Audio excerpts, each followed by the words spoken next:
हरे कृष्णा। आषाढ़ मास की 7वीं संध्या है। आकाश में काले बादल उमड़ घुमड़ कर जैसे कुछ कहने को आतुर है। धरती की गंध, तुलसी की पत्तियों से उठती मंद सुवास और मंदिर की घंटियों की मधुर ध्वनि, ये सब मिलकर जैसे किसी गूढ़ रहस्य का संकेत दे रहे हों। क्या आप तैयार हैं एक ऐसी पवित्र कथा को सुनने के लिए जो न केवल आपके हृदय को छू लेगी बल्कि आत्मा को भीतर तक झंकृत कर देगी? क्योंकि आज जो कथा आपके सम्मुख प्रकट होने जा रही है वह केवल एक कहानी नहीं, ये एक रहस्य है। एक ऐसा रहस्य जो आषाढ़ मास में ही खुलता है, और वही जो इस कथा को अंत तक सुनता है वह भगवान श्रीहरि की एक ऐसी कृपा का पात्र बनता है जिसकी कल्पना भी सामान्य मनुष्य नहीं कर सकता। बहुत समय पहले की बात है, जब कलयुग ने धरती को अपने पापों से ढकना आरंभ ही किया था। नदियां शांत थी परंतु हृदय अशांत। राजा भीमसेन की राजधानी में हर वर्ष आषाढ़ मास में एक महान यज्ञ होता था जिसमें दूर दूर से ऋषि, संत, तपस्वी और ब्रह्मवेत्ता आया करते थे। परंतु उस वर्ष कुछ अलग था। यज्ञ आरंभ होने ही वाला था परंतु आकाश में बार बार बिजली चमक रही थी। बादल तो थे पर वर्षा नहीं हो रही थी। पंडितगण चिंतित थे, राजा व्याकुल थे और नगरवासियों के मन में किसी अनहोनी की आशंका घर कर गई थी। तभी वहां एक अघोरी आया, जटाजूट सिर पर, आंखों में ज्वाला और हाथ में खप्पर। किसी ने उसे पहले कभी नहीं देखा था। वह सीधा यज्ञशाला में घुस आया और बोला, ये यज्ञ अधूरा है, इसमें उस विस्मृत उपासक को नहीं बुलाया गया जो साक्षात भगवान जगन्नाथ के गुप्त सेवक है। जब तक वो नहीं आएगा इस यज्ञ का कोई फल नहीं मिलेगा। राजा भीमसेन चौंक उठे, कौन है वह सेवक और कहाँ मिलेगा? अघोरी मुस्कराया, वो तुम्हारी ही प्रजा में रहता है पर तुम उसे पहचान नहीं सकते, क्योंकि वह किसी मंदिर में नहीं बैठता, वह किसी वेद पाठी ब्राह्मण जैसा नहीं दिखता। वो तो छुपकर सेवा करता है और भगवान स्वयं उसके पीछे पीछे चलते हैं। पूरा दरबार स्तब्ध हो गया। ऐसी बातें केवल पुराणों में सुनी थी, आज प्रत्यक्ष हो रही थी। राजा ने प्रण लिया, जब तक उस विस्मृत उपासक को नहीं पाऊंगा यज्ञ नहीं करूंगा।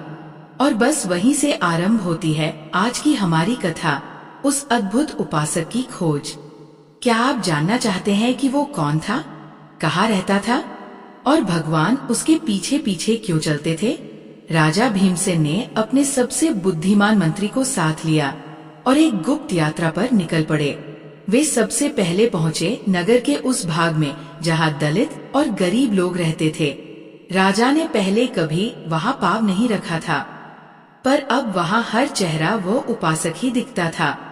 एक वृद्ध औरत जो अपने झोंपड़े के सामने तुलसी सींच रही थी, उसने कहा, राजन, यदि सच्चा भक्त ढूंढना है तो मंदिरों से नहीं, उस झील के किनारे जाओ जहाँ कोई हर रात मटकी लिए जल भरने आता है और जल को भगवान के नाम पर चुपचाप अर्पण कर चला जाता है।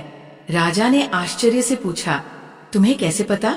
वृद्धा बोली, मैंने कभी नहीं देखा पर हर रात वहाँ घंटी बजती है और अगली सुबह वहाँ कमल खिले होते हैं जबकि वह झील कीचड़ से भरी है। राजा उसी रात उस झील के पास छुपकर बैठ गए। रात के तीसरे प्रहर एक धुंधली आकृति आई। उसके कंधे झुके हुए थे, उसके वस्त्र मैले थे, पर वो सीधा झील के पास गया, जल भरा, फिर आंखें मूंदकर कहा, हे नीलाचल के नाथ, ये जल आपके चरणों के लिए है। आप मेरे जीवन में नहीं दिखते पर मैं जानता हूँ आप हर क्षण मेरे पास हो। राजा की आंखों से आंसू बहने लगे। अगली सुबह जब वह व्यक्ति वहां से जा चुका था, राजा दौड़कर झील के पास पहुँचे और जो उन्होंने देखा वह उनकी आंखों को विश्वास नहीं हुआ। कीचड़ में खिले कमल और एक पद चिन्ह, मानो कोई दिव्य स्वरूप वहां खड़ा रहा हो। राजा ने अपने मंत्री से कहा, ये वही उपासक है, परंतु वो तो अत्यंत सामान्य, निर्धन और अनजान लगता है। मंत्री बोला, राजन, भगवान श्रीहरि को भक्ति चाहिए, बाहरी आडंबर नहीं। जिसे संसार नहीं पहचानता उसे भगवान स्वयं पहचानते हैं। राजा ने उस उपासक को यज्ञ में आमंत्रित करने की ठानी, पर वह व्यक्ति मना करता रहा। मैं कौन होता हूँ यज्ञ में बैठने वाला? मेरी सेवा तो मौन है, एकांत है। परंतु राजा के अनुन्य विनय के बाद वह व्यक्ति तैयार हुआ, पर एक शर्त पर। उसने कहा, मैं तभी यज्ञशाला में प्रवेश करूंगा जब वहाँ भगवान स्वयं मेरे साथ आएंगे। यदि वे न आए तो समझना मेरी भक्ति अधूरी है। राजा ने ये शर्त स्वीकार की, पर भीतर डर था, क्या सचमुच भगवान आएंगे? यज्ञ का दिन आया। नगर के सारे लोग इकट्ठा हुए। ऋषिगण, संत जन, विद्वान सब वहाँ थे। और जैसे ही वह साधारण से दिखने वाला उपासक यज्ञशाला की देहरी पर पहुंचा, चमत्कार हो गया।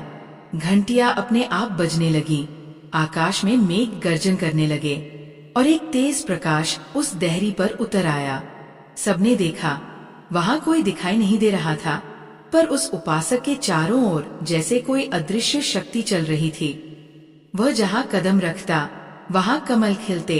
उसने यज्ञशाला में प्रवेश किया और तभी राजा के सिंहासन के पास रखी भगवान जगन्नाथ, बलभद्र और सुभद्रा की मूर्तियां एक क्षण के लिए जैसे मुस्कुराईं। राजा भीमसेन समझ चुके थे, यही वह भक्त है जिसके पीछे पीछे स्वयं भगवान चलते हैं। उसका नाम किसी ग्रंथ में नहीं, पर उसका स्मरण स्वयं भगवान करते हैं। उस दिन यज्ञ पूर्ण हुआ, आकाश से अमृत वर्षा हुई।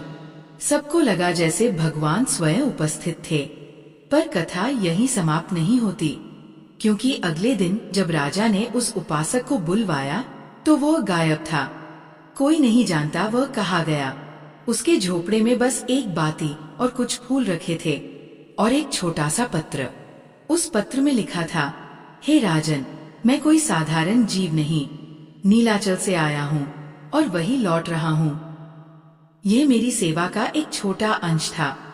आषाढ़ मास में कुछ रहस्य ऐसे होते हैं जो केवल समय आने पर खुलते हैं। अगला रहस्य अब तुम्हारे समक्ष प्रकट होगा, पर तब जब भगवान स्वयं एक असंभव मार्ग से नगर में प्रकट होंगे। तैयार रहना। राजा अचंभित रह गए। क्या वह उपासक कोई साधारण भक्त था या कोई अवतार? और भगवान स्वयं किस असंभव मार्ग से नगर में प्रकट होने वाले थे? यही जानने के लिए हमें प्रतीक्षा करनी होगी आषाढ़ मास की अगली संध्या की, क्योंकि तब खुलेगा एक और रहस्य और तब होगा साक्षात्कार उस मार्ग का जो किसी ने आज तक न देखा। क्या आप तैयार हैं उस रहस्य के लिए? तो अगली कथा में हम मिलेंगे और जो कुछ प्रकट होगा वो आपको रोमांचित कर देगा। हरे कृष्णा।